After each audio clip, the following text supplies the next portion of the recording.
ఈరోజు ముఖ్యంగా మనందరికీ కూడా తెలుసు మొందా తుఫాను ఎఫెక్ట్ ఏ విధంగా ఉండబోతుంది అనేది మనందరికీ కూడా ఈరోజు వాతావరణ శాఖ కానీ గవర్నమెంట్ కానీ మనందరినీ కూడా అలర్ట్ చేస్తుంది. అది కాకినాడ దగ్గర తీరం దాటే అవకాశం ఉంది కాబట్టి దాని ఎఫెక్ట్ మనకు కూడా ఉంటుందనేది ఈరోజు రిపోర్ట్స్ ద్వారా తెలుస్తుంది. ముఖ్యంగా వర్షం ఎక్కువగా పడే అవకాశం ఉంది. అలాగే దాదాపు 20 mm వరకు వర్షం పడే అవకాశం ఉందని చెప్తున్నారు. దాంతోపాటుగా విండ్స్ కూడా ఈరోజు ఎక్కువగా విండ్స్ తీరం దగ్గర అయితే 90 నుంచి 100 కిలోమీటర్ల వేగంతో వస్తాయి. అలాగే మనకు కూడా ఎక్కువగా విండ్ కూడా ఈరోజు ఉంటాయనేది ఈరోజు రిపోర్ట్స్ తెలియజేస్తున్నారు. కాబట్టి మన నియోజకవర్గానికి సంబంధించి మీరందరూ కూడా సహకరించి కోఆర్డినేట్ చేసి మన ఆల్ డిపార్ట్మెంట్స్ ఎక్కడా కూడా పబ్లిక్కి ఇబ్బంది లేకుండా, అదేవిధంగా ఏదైనా మనకి ఇబ్బంది కలగకుండా చేసుకునే విధంగా అన్ని జాగ్రత్తలు తీసుకోవాలని మిమ్మల్ని అందరినీ కూడా కోరుతున్నాను.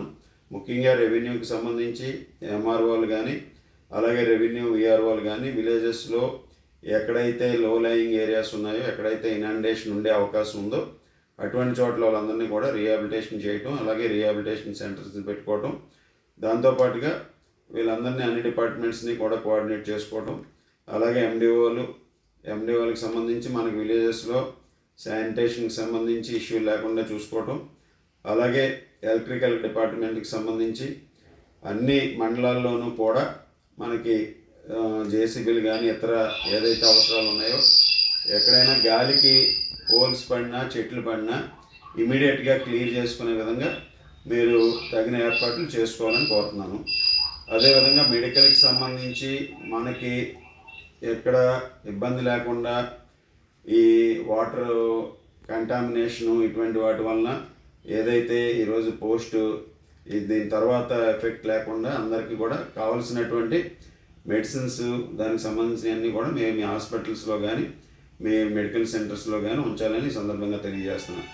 అలాగే శానిటేషన్కి సంబంధించి విలేజెస్లో శానిటరీ ఎక్విప్మెంట్ అంతా కూడా రెడీగా పెట్టుకోవడం, బ్లీచింగ్ రెడీగా పెట్టుకోవడం, ఎక్కడికక్కడ ఇవన్నీ కూడా చేసే విధంగా మీరు కూడా, అలాగే విలేజెస్లో ఉండేటటువంటి కెనాల్స్లో కానీ ఛానల్స్లో కానీ డ్రైన్స్లో కానీ ఎక్కడ కూడా అబ్స్ట్రక్షన్ లేకుండా చేసే బాధ్యత కూడా సెక్రటరీలు, అదేవిధంగా మీ విలేజెస్లో పరిధిలో ఉన్నటువంటి మీరందరూ కూడా అక్కడ నాయకులతో మాట్లాడుకుని అవి కూడా మీరు క్లియర్ చేసి ఉంచే విధంగా చేయాలని మిమ్మల్ని అందరినీ కూడా కోరుకుంటున్నాను.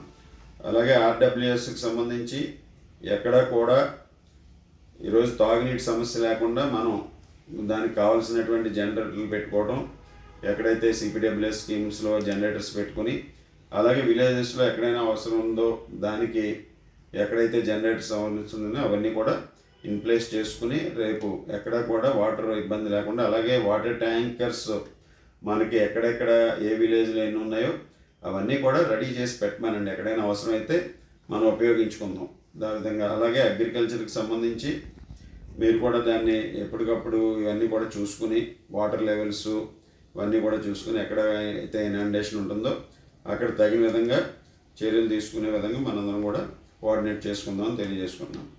ముఖ్యంగా అందరూ కూడా ప్రతి ఒక్కరూ సచివాలయం సిబ్బంది కానీ రెవెన్యూ సిబ్బంది కానీ ఇతర సిబ్బంది అందరూ కూడా అన్ని డిపార్ట్మెంట్స్ 2 days అలర్ట్గా ఉండి ఫీల్డ్లో ఉండే విధంగా మీరు అందరూ కూడా అందుబాటులో ఉండాలని మిమ్మల్ని అందరినీ కూడా కోరుకుంటున్నాను.